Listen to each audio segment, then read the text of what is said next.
영상으로 함께 예배하시는 모든 성도님들과 가정 가운데 하나님 평강 함께 하시길 축복합니다.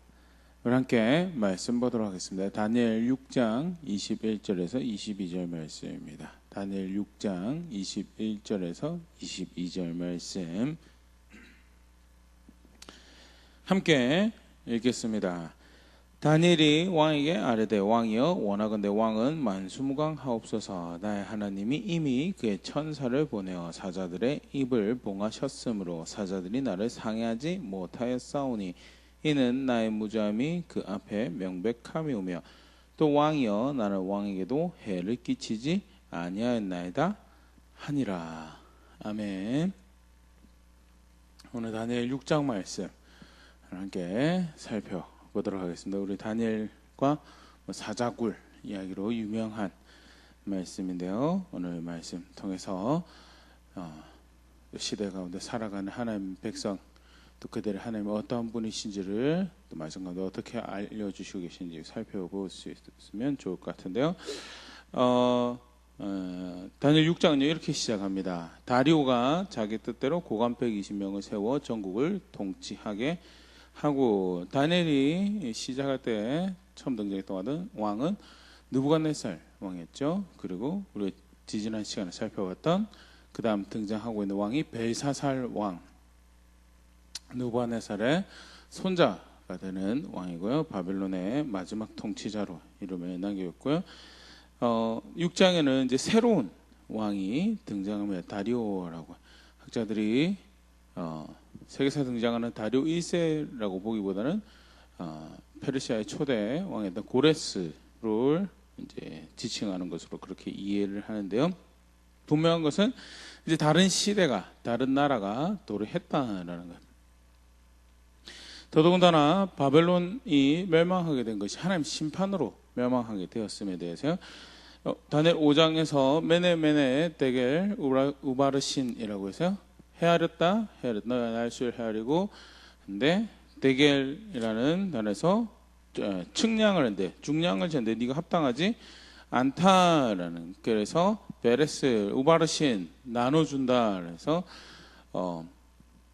교만한 바벨론 왕에 대해서 또 합당하지 않은 바벨론 왕에 대해서 하나님께서 심판하셔서 그 나라를 멸망시킬 거다라고 해서 바벨론이 이제 망하게 되는 이야기가 기록이 되어 있죠.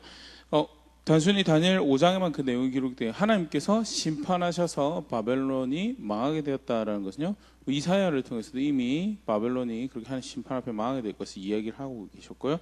하박국 선지자를 통해서도 바벨론의 멸망에 대해서 이야기를 하셨고요. 예레미야 같은 경우도 예레미야 50장 29절 보면요, 활 쏘는 자를 바벨론에 소집하라. 활을 당기는 자여 그 사면으로 진을 쳐서 피하는 자가 없게 하라. 그가 일한 대로 갚고 그가 행한 대로 그에게 갚으라. 그가 이스라엘의 거룩한 자 여호와를 향하여 교만하였음이라. 바벨론 대적하는 자를 모아서 하나님께서 심판하실 것을, 왜? 하나님을 향하여 교만하였기 때문에 바벨론을 심판하실 것을 말씀하셨고요. 실제로 말씀하신 대로 바벨론이 그렇게 멸망하죠.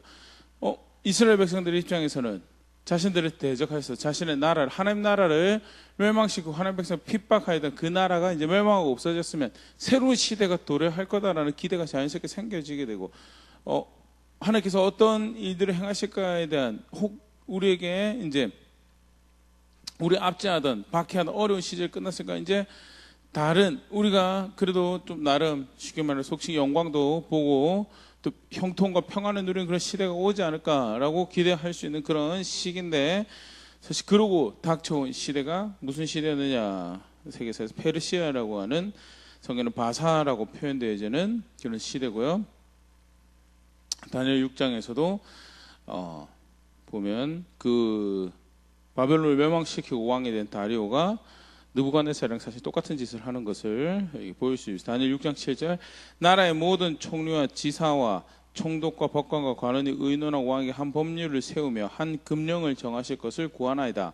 왕이여 그것은 곧 이제부터 30일 동안 누구든지 왕 외에 어떤 신에게나 사람에게 무엇을 구하면 사자굴에 던져 넣기로 한 것이니이다. 그래서 신상 세우고 절하지 않으면 풀무불 던지겠다는 거예요. 왕 외에 다른 존재에게 은혜를 구하면, 쉽게 말해서 왕의 통치와 왕의 질서를 따라서 삶을 살아가는 은총을 구하고 은혜를 구하는 그 질서 안에서 왕의 충성을 고백하면서 형통을 구하는 그것 말고는 어떠한 행위도 용납하지 않게 그걸 어기면 사자굴 던져버리겠습니다. 사실은 똑같은 짓을 바벨론 심판받아서 멸망당하는데 새로운 나라가 세워지고 새로운 시대가 도래했는데 근데 여전히 하나님의 백성은 또 다른 하나님을 알지 못한 하나님 존중하지 않는 그런 시대를 또 그런 나라를 그런 문화를 그런 통치 체제를 마주해야 되는 그런 시대였고 이것은 또 무슨 일인가로 바벨론 통치 시대에는 하나님이 그래도 신실한 자들에게 은혜 베푸시고 또 지키시고 불에서도 지키시고 또 높이시기도 하시고 그런 일들이 있었는데 새로운 시대에 또 새로운 통치 가운데 하나님께서 어떻게 하시던가는 사실 이제 이게 이제 6장의 배경이 되는 거죠. 이제 그런 모습들을 보일 수 있고요. 이제 6장을 시작하면서 3절에 그 와중에 그래도 하나님께서 다니엘에게 은총을 베푸셔서 이전 왕조였죠. 이전 왕조의 관료였지만 바벨론의 관료였지만 페르시아 새로운 나라가 새로운 왕조가 새로운 왕국이 세워지고 나서도 페르시아에서도 중용되는 그 전에 히스토리를 보고 재주가 있고 다스리는 일에 그 역량을 펼쳐내기에 훌륭한 사람이 생각되어져서 1절에 보면요 고관 120명을 세워서라고 하는 표현을 학자들이 이집트에서부터 저쪽에 페르시아 그러니까 이란 이라크에 이르기까지 거대한 영토를 가지던 페르시아 입장에서 그것을 127개의 행정구역 120개의 행정구역으로 나누고 120명의 그 이제 각 속칭 이제 그 행정구역을 담당하는 지방 영주 또는 뭐 총독으로 삼았죠. 그 지방 영주를 세 개로 나누어서 세 총리에게 맡겨서 돌보던 그 중에 하나가 다니엘이었고 다니엘 6장 3절을 보면요 왕이 다니엘을 이렇게 잘 봐서 6장 3절 다니엘은 마음이 민첩하여 총리들과 고관들 위에 뛰어나므로 왕이 그를 세워 전국을 다스리게 하고자 한지라. 그 총리들 중에서도 다니엘이 지혜롭고 잘하는구나 해서 그 중에서도 속칭 총리 중에 총리로 삼으려고 했던 왕의 이 관심과 호감이 다니엘에게 있었던 것을 볼 수 새로운 그런 시대가 도래하였지만 여전히 하나님 존중하지 않는 상황이 있고 그럼에도 불구하고 하나님의 은총이 하나님의 백성과 함께 있더라라는 것을. 그런데 그런 다니엘에게 이제 주어진 은총 또는 왕의 호감을 시기하고 질투하는 무리들이 일어나게 되고 그래서 다니엘을 흠집을 내려고 이제 보는데 다니엘 6장 4절 5절에 이제 흥미로운 이제 표현이죠. 다니엘의 신앙을 또 보여주는 한 모습이고요. 이에 총리들과 고관들이 국사에 대하여 다니엘을 고발할 근거를 찾고자 하였으나 아무 근거 아무 허물도 찾지 못하였으니 이는 그가 충성되어 아무 그릇됨도 없고 아무 허물도 없음이었더라. 그들이 이르되 이 다니엘은 그 하나님의 율법에서 근거를 찾지 못하면 그를 고발할 수 없으리라 하고 흠집을 내고 명예를 실추시키고 떨어져 왕의 이 호감을 없애버릴 왕 앞에 찍혀나가도록 만들 뭔가를 찾으려고 탈탈 터는데 그게 없는 거예요. 사실 뭐 흔히 말하자 정치인들 털어서 먼지 안 날 사람 아무도 없다고 뭐 정치인뿐만 그렇습니까? 털어서 먼지 안 날 사람 없다라고 그러는데 다니엘은 아무리 털어도 먼지가 안 나는 그런 사람이었다는 무엇이 그의 흠이 될 수 있는 그가 하나님의 율법을 따라 살아가고 있다는 것만 그게 문제가 된다는. 그러면 페르시아의 왕궁에서 일하는 관료로 총리로 그렇게 왕에게 충성을 다하는 그런 자리에서 좀 그게 무슨 결과였느냐 하나님 율법을 따라 살아가는 신앙의 결과였다는. 그가 의로운 것을 사랑하고 비단 하나님 모르는 이방 왕이지만 하나님 존중하지 않는 이방 왕이지만 그가 하나님을 대적하지 않는 한 하나님께서 세우신 질서를 권위를 존중하고 그에게 그 충분한 헌신과 섬김을 하고 있었으며 사서로 일을 탐하지 않고 불의한 것을 선택하지 않고 자기의 이익을 위해서 빼앗거나 의로운 것을 판결을 접거나 불의한 것을 취하거나 하는 그런 것도 하나 음란한 거나 아니면 또는 거짓된 것을 삶의 방편으로 취하지 않았던 다니엘의 모습을 볼 수 있어요. 그가 얼마나 하나님 율법 안에 하나님 통치 아래 살아가고자 수고하고 노력하였는가를 볼 수 있는 대목이고, 더불어서 하나님을 향해서, 여호와 하나님을 향해서 신앙을 가지고 있다라는 것이 절대 그 세상 권위에 대해서 또는 주어진 자리에 대해서, 뭐 그것이 가정이 될 수도 있고 직장이 될 수 있죠. 그런 관계 가운데서 마구잡이 대충 살아도 된다는 것을 의미하는 것이 절대 아니다라는 거예요. 실제로 여호와 하나님을 향한 바른 신앙을 가지고 자기 자리를 근면하고 성실하게 지켜가는 것이, 그래서 실제로 그 근면함과 성실함으로 하나님이 어떤 분이신가를 드러내는, 그 의로운 선택들로 하나님은 어떤 분이신가를 드러내는 자리가 사실은 죄송합니다. 다니엘 같은 경우는 페르시아 총리 자리였다라는 거죠. 그래서 아무런 흠도 찾지 못했다라는 것이 사실 굉장히 흥미로운 이 다니엘에 대한 이 표현이고요. 신앙에 대한 묘사로 표현되어 있는 부분에서, 그래서 그가 여호와 하나님을 섬기고 있다는 것 말고는 흠잡을 것이 없어서 대적하는 자들이 꾀를 그것이 다니엘 6장 7절, 나라의 모든 총리와 지사와 총독과 법관과 간원이 의논하고 왕에게 한 법률을 세우며 한 금령을 정하실 것을 고하나이다. 왕이여, 그것은 곧 이제부터 30일 동안에 누구든지 왕 외에 어떤 신에게나 사람에게 무엇을 구하면 사자굴에 던져넣기로 한 것이니이다. 그런즉 왕이여, 원하건대 금령을 세우시고 그 조서에 왕의 도장을 찍어 메대와 바사에 고치지 아니하는 규례를 따라 그것을 다시 고치지 못하게 하옵소서 하매, 왕을 깨워서 왕을 한 달 동안 왕의 질서 가운데 왕의 은총을 구하고 왕을 따르는 것만이 그들의 은혜의 수단이 되도록 그렇게 신성화하는 부분도 되겠지만 왕권을 강화하는, 그게 이제 고대 왕들이 황제 숭배, 왕을 신성시하는 이런 통치 방법을 사용한 이제 배경이 되는 부분인데, 그것을 이제 하자라고 이야기를 하게 되고, 왕 입장에서는 사실은 뭐 그걸 굳이 거부할 이유가 하나도 없죠. 더더군다나 학자들이 이제 그렇게 총리 중에 하나가 다니엘이었음에도 불구하고 이러한 그 법령이 세워지는 것을 이제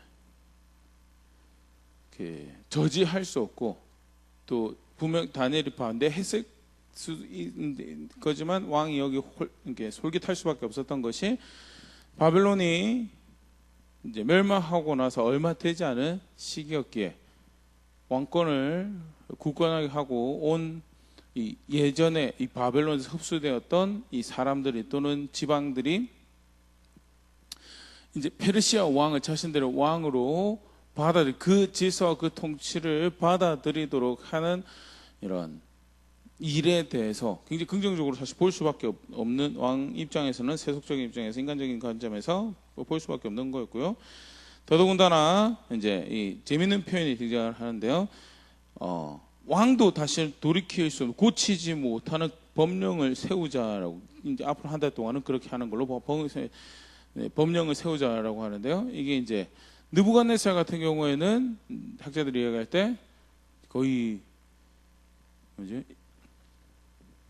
신과 같은 그런 권력을 가진, 권세를 가진 강한 군주로, 그래서 왕의 말이 곧 법이 되고, 성경도 표현이 그렇죠. 왕이 죽고 살고를 결정하는 그 이제 다니엘 5장에 등장하는 느부갓네살 왕이 누렸던 권력, 권세, 권위. 그런데 그에 비하면 고레스 왕은 조금 더 법치적인 이제 느낌이 들고요. 그 느부갓네살만큼 강한 권력은 아니었던 것 같다라는 것도 이제 한번 추론해 볼 수 있는 그런 부분이고요. 더불어서 조금 더 법을 통해서 통치하려고 하는 큰 제국의 모습들도 이제 보일 수 있는 그런 장면으로 학자들이 이야기를 하는데요. 물론 이제 왕이 많은 권한을 가지죠. 그런데 이제 이런 어떤 법령을 세워서 이제 그것을 공포하여서 그것으로 이렇게 왕도, 그 페르시아의 법이 이제 그 통치에 가장 큰 힘을 가지도록 하는 그런 이제 룰이 있었던 것을 볼 수 있고요. 근데 문제는 그 룰이 전혀 하나님을 존중하는 것이 없는 그런 모습을 가지게 되는 것인데, 뭐 사실 아까 또 잠깐 살펴봤지만 이 왕이 다니엘에게 호감을 가지고 있었지만 결국 그 인간적 호감 좋죠. 나쁘진 않습니다. 나쁘진 않지만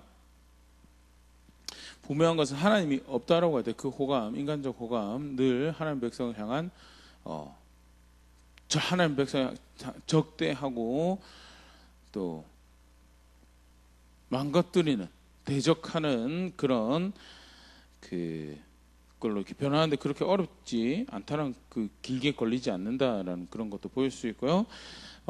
뭐 다리오 왕의 특별한 모습이 아닌 것도 사실 생각해 볼 수 있습니다. 아까 좀 전에 얘기드렸고 느부갓네살 왕이 금신상 만들어 놓고 절하라, 절하지 않으면 풀무불 던지겠다. 다니엘 3장 5절 6절.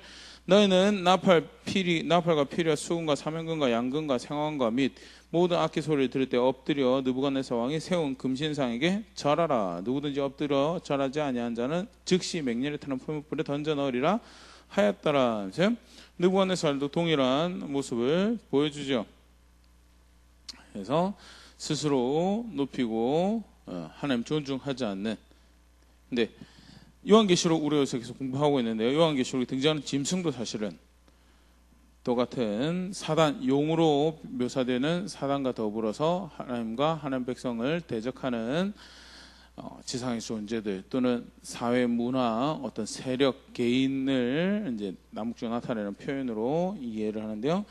요한계시록 13장 15절. 그가 권세를 받아 그 짐승의 우상에게 생기를 주어 그 짐승의 우상으로 말하게 하고 또 짐승의 우상에 경배하지 아니하는 자는 몇이든 다 죽이게 하더라. 짐승의 우상에 경배하지 않는 자는 다 죽이도록 하는 권세와 권력을 가지고 하나님 교회를 핍박하고 박해하고, 하나님을 섬긴다라는 것 자체가, 오늘 다른 표현도 율법을 따라서 살아가고 있다는 자체가 문제가 되는 그런 사회, 문화, 시스템을 구축을 하고 그렇게 대적을 하는 거죠. 실제로 요한계시록 13장은 이제 그 짐승이 그 질서를 따른 자들에게 짐승의 표를, 우리 사람이고 우리 무리다라는 걸 주고, 그 표를 얻지 못한 사람들은 매매에 참여할 수 없어서 궁핍을, 가난을, 도무지 살아갈 수 있는 다른 방책을 찾기가 힘들도록 그렇게 만드는 어려움까지 제공하는 모습들이 이제 묘사가 되어 있는데요. 실제로 하나님 존중하지 않는 사회나 정치 시스템 안에서 살아간다는 것이 늘 그러한 모습을 초래하죠. 근데 성경을 이렇게 보면요, 성경은요 이것이 단순히 짐승, 또 느부갓네살, 다리오 왕 같은 특별한 통치자에 의한 모습이 아니라 사실 일반적인 인생의 모습이다라는 거예요. 로마서 1장 22절 23절 보면 스스로 지혜 있다 하나 어리석게 되어 썩어지지 아니하는 하나님의 영광을 썩어질 사람과 새와 짐승과 기어다니는 동물 모양의 우상으로 바꾸었느니라. 지혜 있다고 하나, 이것이 다리오 왕 같은 경우도 이렇게 하는 것이 나의 통치를 더욱더 견고하게 할 것이고 나의 왕권을 더욱더 견고하게 할 것이고 페르시아 왕조를, 이 왕권을 더욱더 견고하게 할 것이다 라고 하는 선택이지만 결국 살아계신 하나님을 대적하고 하나님 백성을 대적하는 선택을 만들어내고, 그게 지혜가 절대 아니다라고, 지혜가 절대 아닌데 그걸 지혜라고 여기면 결국 뭐 하느냐, 하나님의 영광을 썩어질 사람, 자기 자신, 또는 자기가 이것이 내 영광이 될 것이라고 생각하는 어떤 형상들, 체제들, 시스템들, 문화, 거기에 팔아넘기게 된다는 것에 대해서 일반적인 하나님이 없는, 마음에 하나님 존중하는 것이 없는 그런 인류의 모습이다라는 것. 다니엘이 마주하고 있는, 이제 또 신실하는 백성이 마주하고 있는 세상 사회상이죠.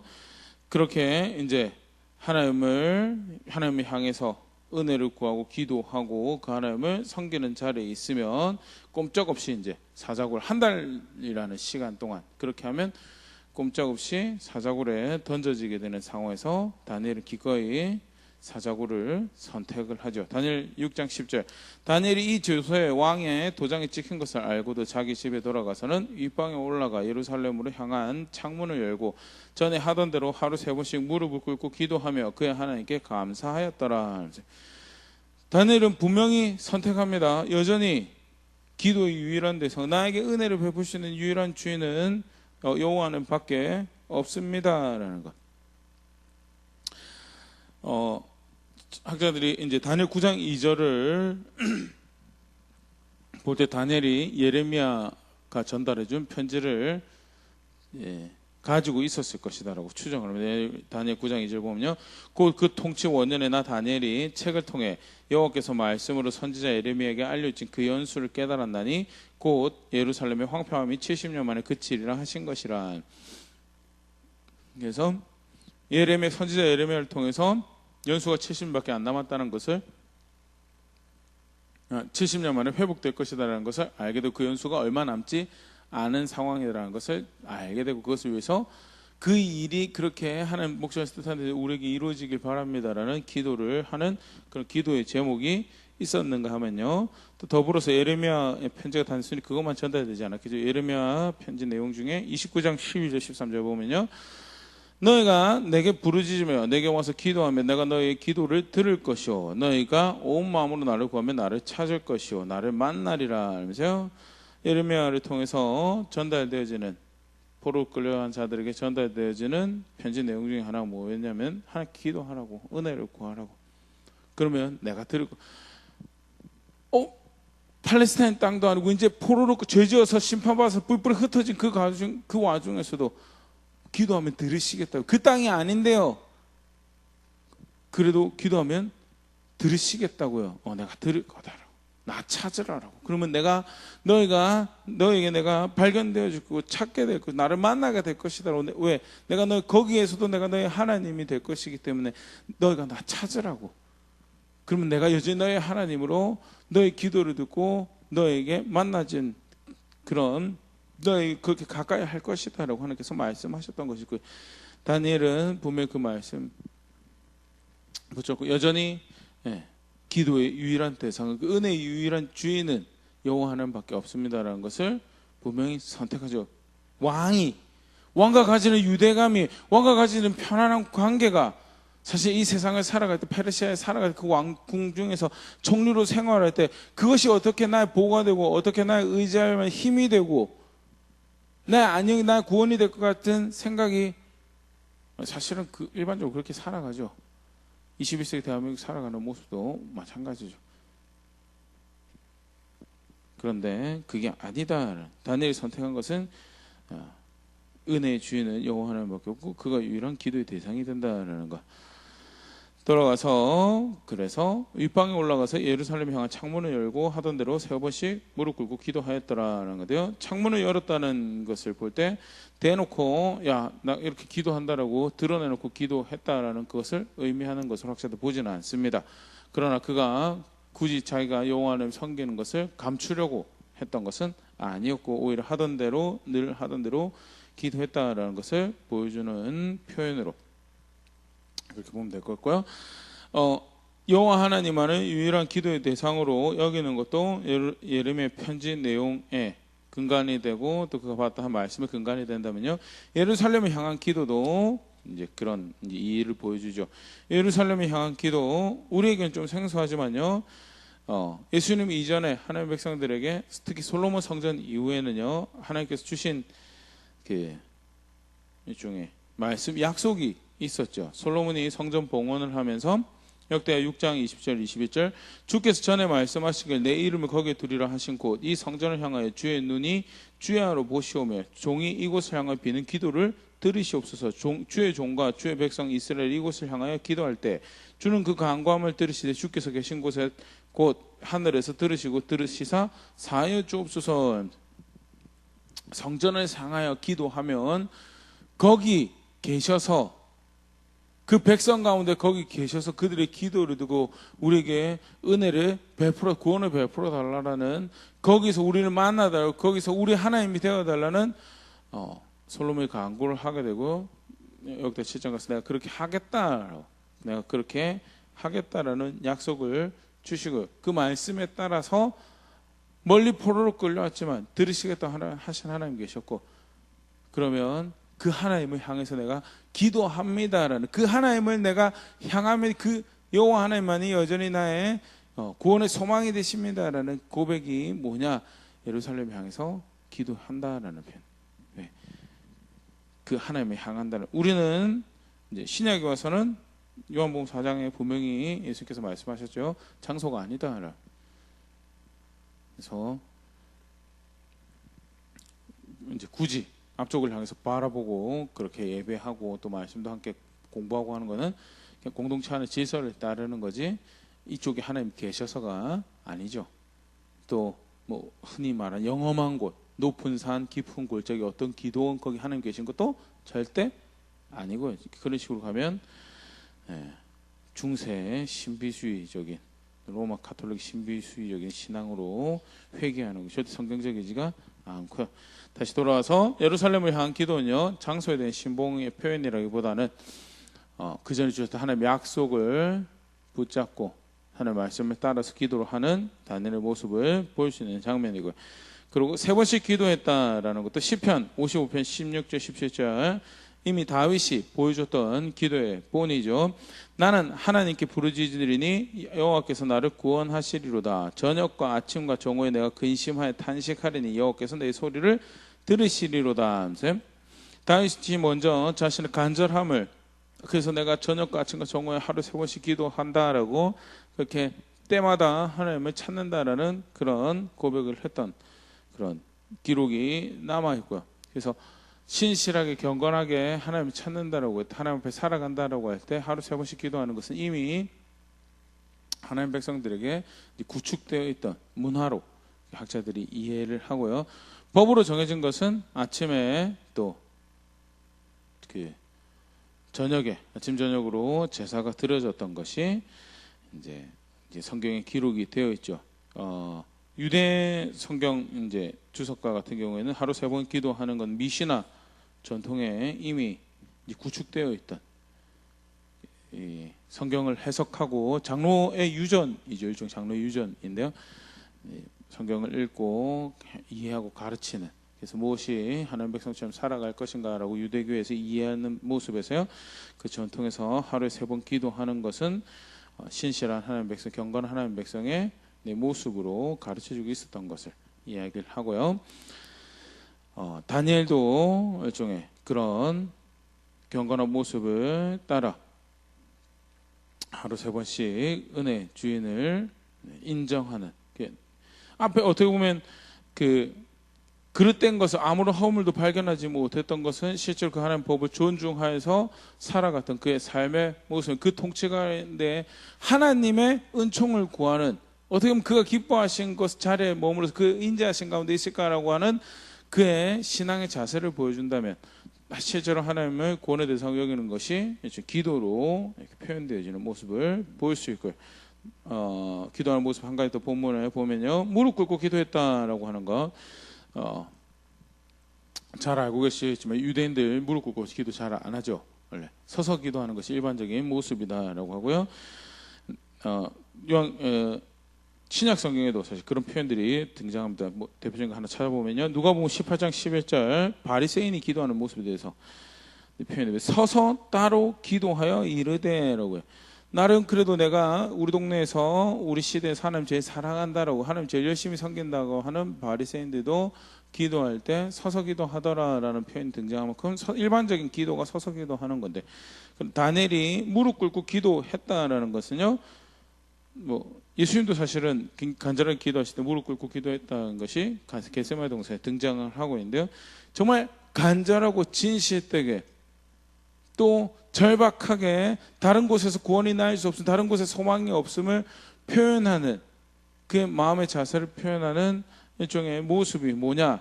무릎 꿇고 기도했다. 그래서 습관적으로 이제 기도 시간 됐으니까 물론 아침, 점심, 저녁 정해놓고 기도했던 거는 맞는 것 같아요. 그런데 습관적으로 이루어졌다기보다는 정말 그 다른 은혜의 주인이 없는 여호와 하나님만이 나의 유일한 구원의 소망이 되고 그 은총이 내 삶을 이 시국 가운데 이 상황 가운데 내가 용기를 잃어버리지 않고 지혜와 더불어 신실함으로 하나님 백성답게 살아갈 수 있도록, 이 자리에서도 그렇게 살아갈 수 있도록 하는 유일한 힘은 오직 하나님께만 밖에 없습니다라는 그 고백과 더불어서 실제로 그 법을 쫓아 살아가며 그렇게 기도했던 다니엘이고, 그게 위협 앞에서 다니엘이 선택했던 신앙의 모습이죠. 그리고 별일이 없었으면 참 좋았으려마는 일반적으로 이제 간사한 사람이 기대하는 모습이죠. 그런데 다니엘이 사자굴에 던져지게 됩니다. 다니엘이 그렇게 기도한 것을 알게 되었을 때 다니엘의 대적자들이요 고발을 하죠. 다니엘 6장 13절, 그들이 왕 앞에 말해 이르되 왕이여 사로잡혀온 유다 조선 중에 다니엘이 왕과 왕의 도장이 찍힌 금령을 존중하지 아니하고 하루 3번씩 기도하나이다 하니. 굉장히 표현이 재밌습니다. 분명히 총리 중 하나였고 관원 중 하나였거든요. 고위 관료의 한 명이었어요. 자기들의 동료 직원이었고요. 근데 뭐라고 표현하면 사로잡혀온 유다 자손이라고. 지금 몇십 년 동안 거기서 지금 공직자 생활을 하고 있는데, 이 노골적으로 이들이 하는 말은요, 절대 이 양반은 왕의 백성이 아니라 여호와 하나님 섬긴다고 하는 끌려온 백성이고, 그래서 왕이 이를 벌하는 거에 대해서 전혀 주저하지 마시는, 이는 절대 왕의 백성이 되지 않을 것입니다라는 것이 이제 표현되어지는 이제 묘사로 이제 보일 수 있죠. 더불어서 구체적으로 그렇게 얘기합니다. 그는 왕의 권위를 존중하지 않았습니다. 도장 찍힌 금령을 존중하지 않았습니다. 나아가서 왕께 기도한 것이 아니고 여호와 하나님께 하루 3번씩 기도했습니다라고 이야기하는 것은요, 왕의 권위를 존중하지 않고 왕에게 충성하지 않는 그런 존재인 것처럼, 본질적으로 그는 끌려온 유다 자손이라서 그렇습니다라는 것이 단문장 안에 이렇게 표현되어지면서 다니엘을 고발을 하죠. 근데 사실 다니엘이 일도 잘하고 왕이 충성된 모습을 보여주기 다니엘의 호감을 가지고 있었던 다리오였고요. 14절 보면요, 왕이 이 말을 듣고 그로 말하며 심히 근심하여 다니엘을 구원하려고 마음을 쓰며 그를 건져내려고 힘을 다하다가 해가 질 때 이르렀더라. 원만한 관계 가지고 있었어요, 왕이랑 다니엘이랑. 그런데 절대 지금 이 상황에서 그게 다니엘의 구원이 되지 못하더라는 거예요. 노골적으로 사실은 보여주고 있죠. 절대 오해하지 말아야 될게요. 권위를 존중하고 또 하나님께서 두신 자리에서 자기의 자리를 신실하게 지켜가며 질서를 존중하며 성실하게 살아가는 것 중요합니다. 그럼에도 불구하고 그 관계가 하나님의 구원의 자리를 대체하고 그 관계에서 가진 호감이 어떻게 내 삶을, 하나님께서 내게 은총을 베푸시는 것보다 그 관계에 호감을 가지고 그 관계가 어떻게 내 보호가 되고 공급이 되고 구원이 될 거다라고 생각한 것 자체 사실은 절대 그러지 않을 거다라는 것 다시 보일 수 있는 분명한 대목이고요. 어떻게 하면 호감을 가지고 있는 다니엘을 좀 이 상황에서 건져볼까? 답이 없어요. 답이 없고 절대 다니엘의 구원자가 될 수 없더라라는 것도 독자들이 분명히 다시 확인을 하고 있고요. 그래서 결국 다니엘이 사자굴에 던져지죠. 고민해봤지만 다른 방법이 없고요. 16절, 이에 왕이 명령하매 다니엘을 끌어다가 사자굴에 던져 넣는지라. 왕이 다니엘에게 이르되 네가 항상 섬기는 너의 하나님이 너를 구원하시라 하니라. 좀 전에 얘기 들어보면 다시 왕도 자기도 구원할 수가 없는 상황이고 자기 가지고 있는 관계도 구원할 수가 없는 상황이고. 근데 사실은 느부갓네살이 또는 다리오가 또는 요한계시록 짐승이 활개치는 세상이 사실 그런 세상이죠. 그래서 사실 예수님께서 말씀하신 것이 굉장히 이렇게 적절한 표현이죠. 좁은 문으로 지나서 좁은 길로 다니고 많은 사람이 다니잖아요. 그래서 하나님 말씀을 따라서 하나님 섬기고 예수님 말씀을 따라서 예수님을 따르는 예수님 제자처럼 살아간다는 것은 많은 사람들과 함께 다니는 길이 절대 될 수 없는 거예요.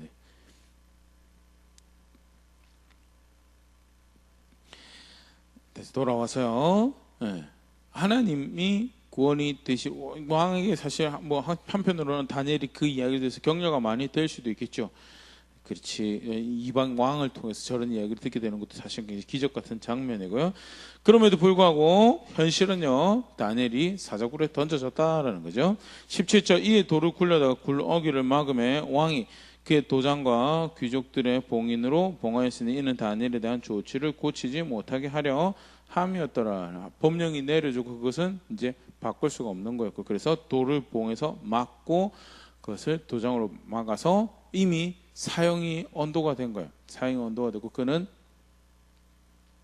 그 다니엘이 던져진 사자굴을 학자들이 이야기를 할 때 위쪽에 구멍이 있고 옆에도 구멍이 있는, 그래서 이렇게 옆쪽으로는 이제 뭐 동물을 집어넣거나 빼거나 하는 그런 용도로 사용하기도 하고, 또 옆에서 식사를 공급하는 용도나 아니면 물을 빼는 용도, 그렇게 하고 위에서 던져지는 그런 모습을, 그런 구조를 연상을 하면 될 것 같고요. 다니엘이 그래서 던져졌다라고 표현이 되어 있고 돌로 막혔다라는 겁니다. 왕은 고민하죠. 왕이 궁으로 돌아가서 18절, 밤이 새도록 금식하고 그 앞에 오락을 그치고 잠자기를 마다하니라. 그래도 자기는 방법이 없고요. 다니엘은 사자굴에 던져졌고, 이때 다니엘의 나이가 80에서 90에 이르는 굉장히 노년의 나이가 됐다라고 학자들이 추정을 하죠. 여호와 하나님을 섬기는 것을 선택을 했고요. 결국 그 선택은 사자굴을 선택한 것과 마찬가지. 실제로 다니엘이 사자굴에 던져지죠. 다니엘 6장 19절, 이튿날에 왕이 새벽에 일어나 급히 사자굴로 가서 다니엘 등굴 가까이에 이르러서 슬피 소리질러 다니엘에게 묻되, 살아계시는 하나님의 종 다니엘아, 네가 항상 섬기는 너의 하나님이 사자들에게서 능히 너를 구원하셨느냐 하니라. 그 하나님이 너를 구원하실 수 있더냐. 21절, 다니엘이 왕에게 이르되, 왕이여 원하건대 왕은 만수무강하옵소서. 나의 하나님이 이미 그의 천사를 보내어 사자들의 입을 봉하셨으므로 사자들이 나를 상해하지 못하였사오니 이는 나의 무죄함이 그 앞에 명백함이오며 또 왕이여 나는 왕에게도 해를 끼치지 아니하였나이다 하더라. 왕이 심히 기뻐서 명하여 다니엘을 굴에서 올리라 하매 그들이 다니엘을 굴에서 올린즉 그의 몸이 조금도 상하지 아니하였으니 이는 그가 자기 하나님을 믿음이었더라. 굉장히 흥미롭죠. 하나님이 다니엘을 사자의 입을 막으시고 다니엘을 건져내시는 그런 놀라운 일을 행하시고요. 하나님 백성들의 입장에서는 바벨론을 망하고, 근데 바벨론을 망하고 나서 또 페르시아에 또 다른 하나님을 모르는 이방인의, 그 이방인의 통치, 하나님 존중하지 않는 문화와 사회와 통치 질서 가운데 살아가도록 하셨는데, 여전히 그 상황에서 하나님이 신실한 백성을 건져내시, 그 하나님을 존중하는 백성에게 구원자가 되시는 하나님이시더라라는 것 분명히 다시 보일 수 있고요. 22절 23절 표현이 굉장히 사실 재미있습니다.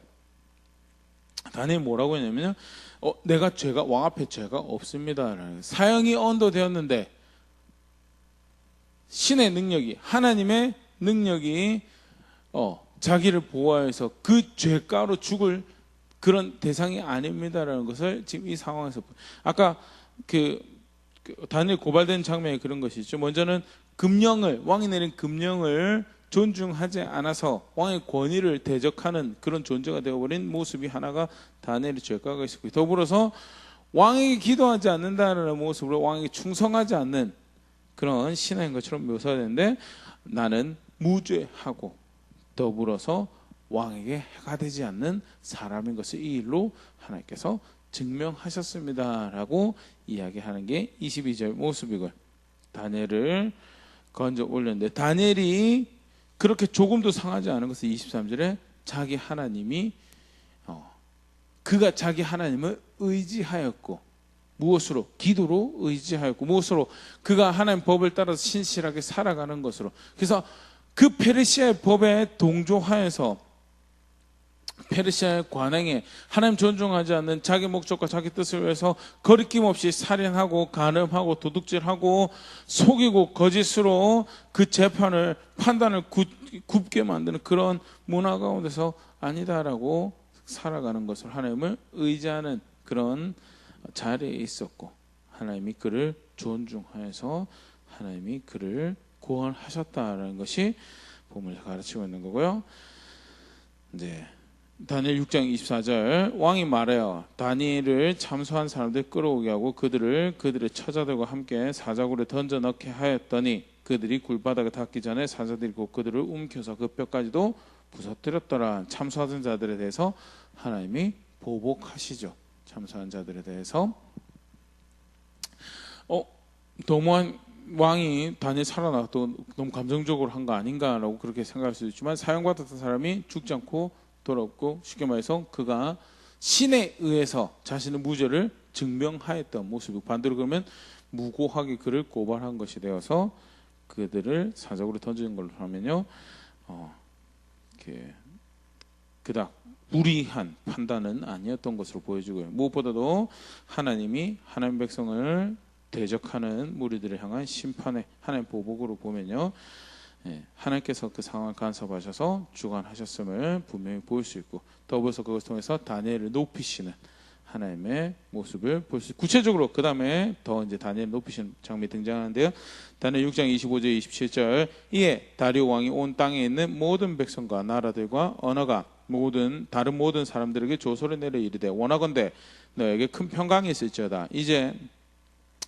내가 이제 조소를 내리노라. 내 나라 관할 아래에 있는 사람들은 다 다니엘의 하나님 앞에서 떨며 두려워할지니 그는 살아계시는 하나님이시오 영원히 변하지 않으실 이시며 그의 나라는 멸망하지 아니할 것이요 그의 권세는 무궁할 것이며 그는 구원도 하시며 건져내기도 하시며 하늘에서든지 땅에서든지 이적과 기사를 행하시는 이로써 다니엘을 구원하여 사자 입에서 벗어나게 하였음이라 하였더라. 그래서 왕의 입술을 통해서 하나님이 높임을 받으시고요.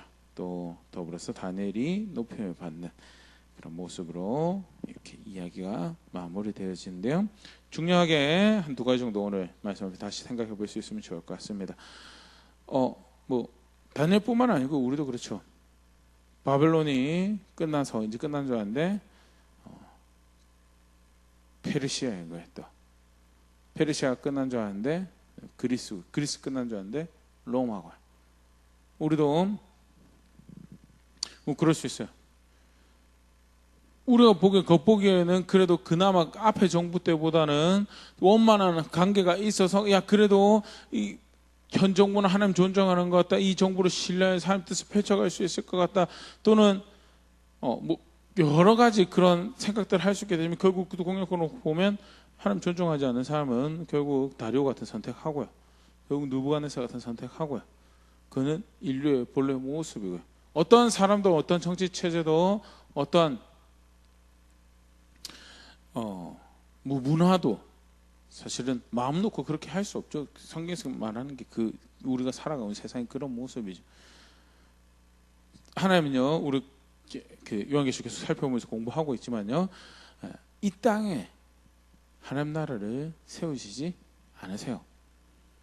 결국 하나님 나라는 완성되는 하나님 나라는 새 하늘과 새 땅, 이 옛 것은 다 없어지고 새 하늘과 새 땅에 우리가 이 땅을 살아가면서 기대해야 될 것이 이 땅에 어떤 유토피아가 때때로 어떤 시기는 그런 시기가 있을 수가 있어요. 하지만 요한계시록 모습에도 그렇고 예수님 마태복음 24장 가르치면서도 그렇고요. 결국 마지막 때는 환난과 환난이 전쟁이 미혹이 뒤따르며 서로 고발하고 빼앗고 하는 갈수록 심화되는 죄로 인해서 신앙을 지키고 살아가는 것이 갈수록 어려워져요. 그래서 끝까지 견디는 자가 구원을 받을 것이라고 신앙의 중요한 모습이 하나가 끝까지 하나님 백성으로 자기 자리를 지키는 거다라는 거에 대해서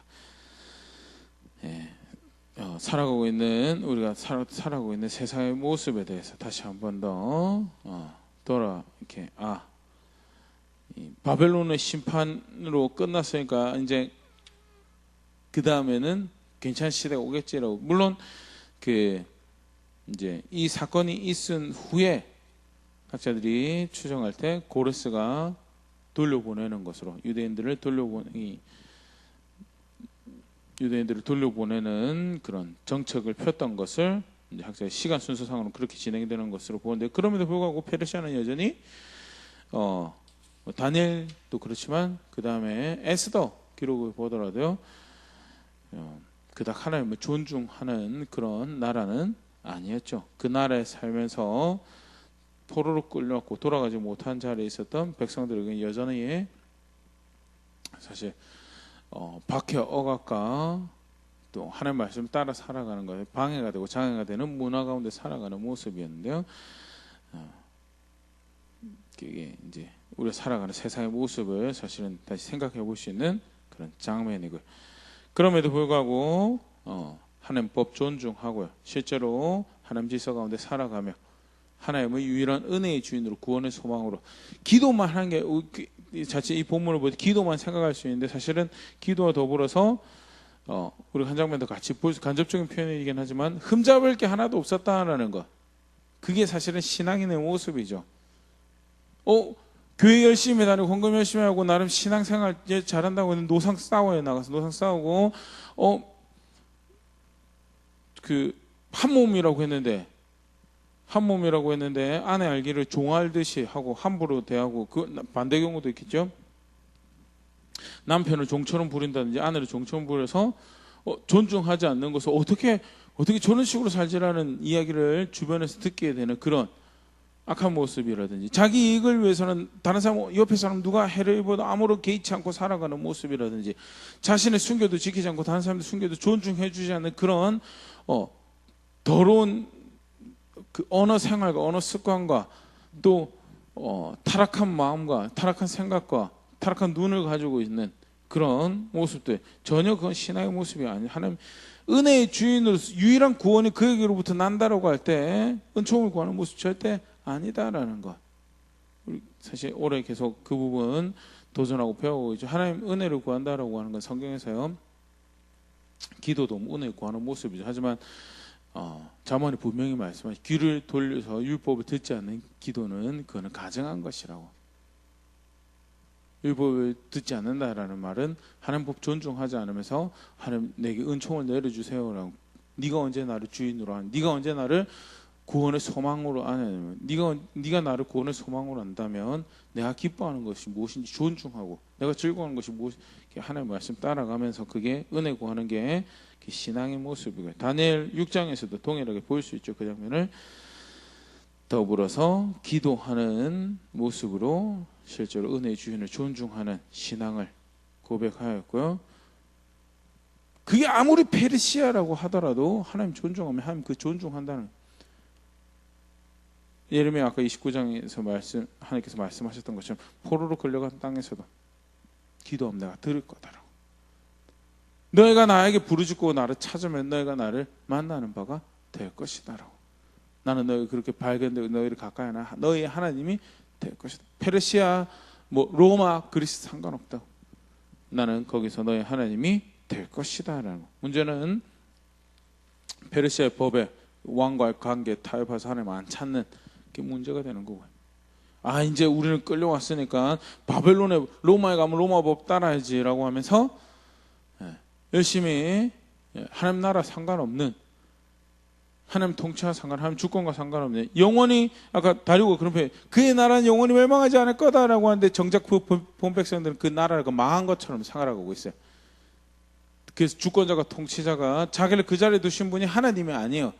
눈속임으로 살아가고 자기가 원하는 쾌락 쫓아가며 결국 자기의 그 신앙을 가지고 있다고 하지만 마음에 하나님이 없는 이방인하고 똑같이 살아가는 그런 자리에 있다면 그거는 하나님 백성의 모습이 아니다라는 것. 하나님 존중하는 자를 하나님께서 존중하신다라는 것. 여전히 그리고 하나님은 그러한 구원을 베푸시기 충분하신 분이시다라는 것. 그래서 크게 두 개 오늘 말씀까지 함께 생각해 볼 수 있으면 좋을 것 같습니다. 세상요, 느부갓네살, 다리오, 짐승, 하나님 높이지 않는 그런 문화, 그런 사실, 자기 자신을 높이는 것에 익숙한 그런 문화와 통치 그리고 시스템, 세력, 개인으로 구성되어 있는 그런 사회죠. 무작정 대적할 필요는 없습니다. 그러나 하나님께서 가나안 들어갈 때 하나님 백성들에게 이야기하셨잖아요. 절대 연매될 대상으로 생각하지 말라라는 것. 왕에 대해서도 충성을 열심히 하고 자기를 열심히 했지만 그럼에도 불구하고 다니엘은 철저하게 이제 그런 부분 지혜가 필요하죠. 그래서 우리가 기도가 필요한 것도 있고요. 분명한 것은 세상과 관계가 그렇다라는 것. 나는 어떻게 세상과 관계를 가져가고 살아가고 있는가. 거기서 말하는 행복과 거기서 말하는 즐거움이 내 생활의 기준이 되고 내가 행복을 내가 내 삶에 만족하는 기준으로 그것을 받아들이고 있다면 사실은 빨리 뒤돌아서서 나와야 되죠. 거기서 주는 기쁨으로 거기서 주는 행복으로 자기의 삶의 가치를 평가하기 시작하면요 큰일 납니다. 돌아갈 자리로 못 돌아가게 되는. 어떻게 보면 그러면 바울이 이야기하는 것처럼 이 세상에서 이처럼 불쌍한 사람이 없다라고.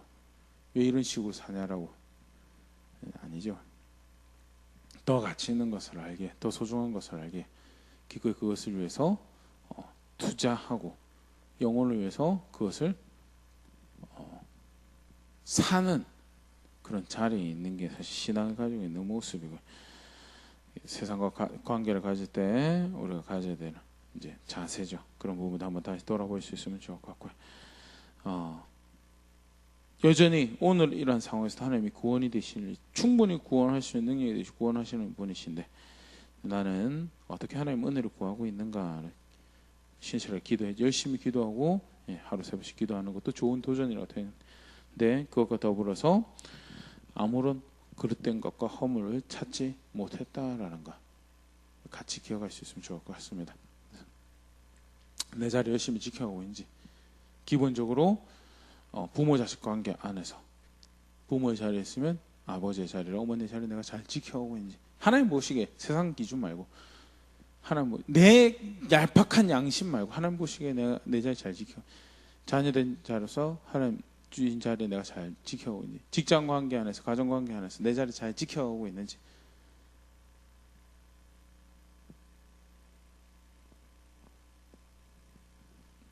한 손에 그런 하는 말씀에 따라서 나에게 다른 주인이 없습니다라고 나는 그의 은혜면 충분합니다라는 고백이 삶에서 되어진다면요 그것이 정해진 시간과 정해진 장소에서 그를 향한 부르짖음으로 절박하게 그렇게 삶을 살아가려고 하니 힘과 용기가 필요하고 지혜가 필요한 내 모습을 발견하고 절박하게 무릎 꿇는 모습으로 기도하는 모습으로 그렇게 하나님 찾는 그런 자리인 게 신앙의 모습이다. 특히 페르시아에 살아가는 하나님의 인자하심을 경험한 다니엘의 신앙의 모습이었다는 것이 오늘 우리가 그런 문화와 그런 그 사회 시스템 안에 살아갈 때 우리가 고백해야 될 신앙의 모습이 무엇일까에 대해서도 분명하게 볼 수 있는 모습이 아닐까 생각되어지는데요.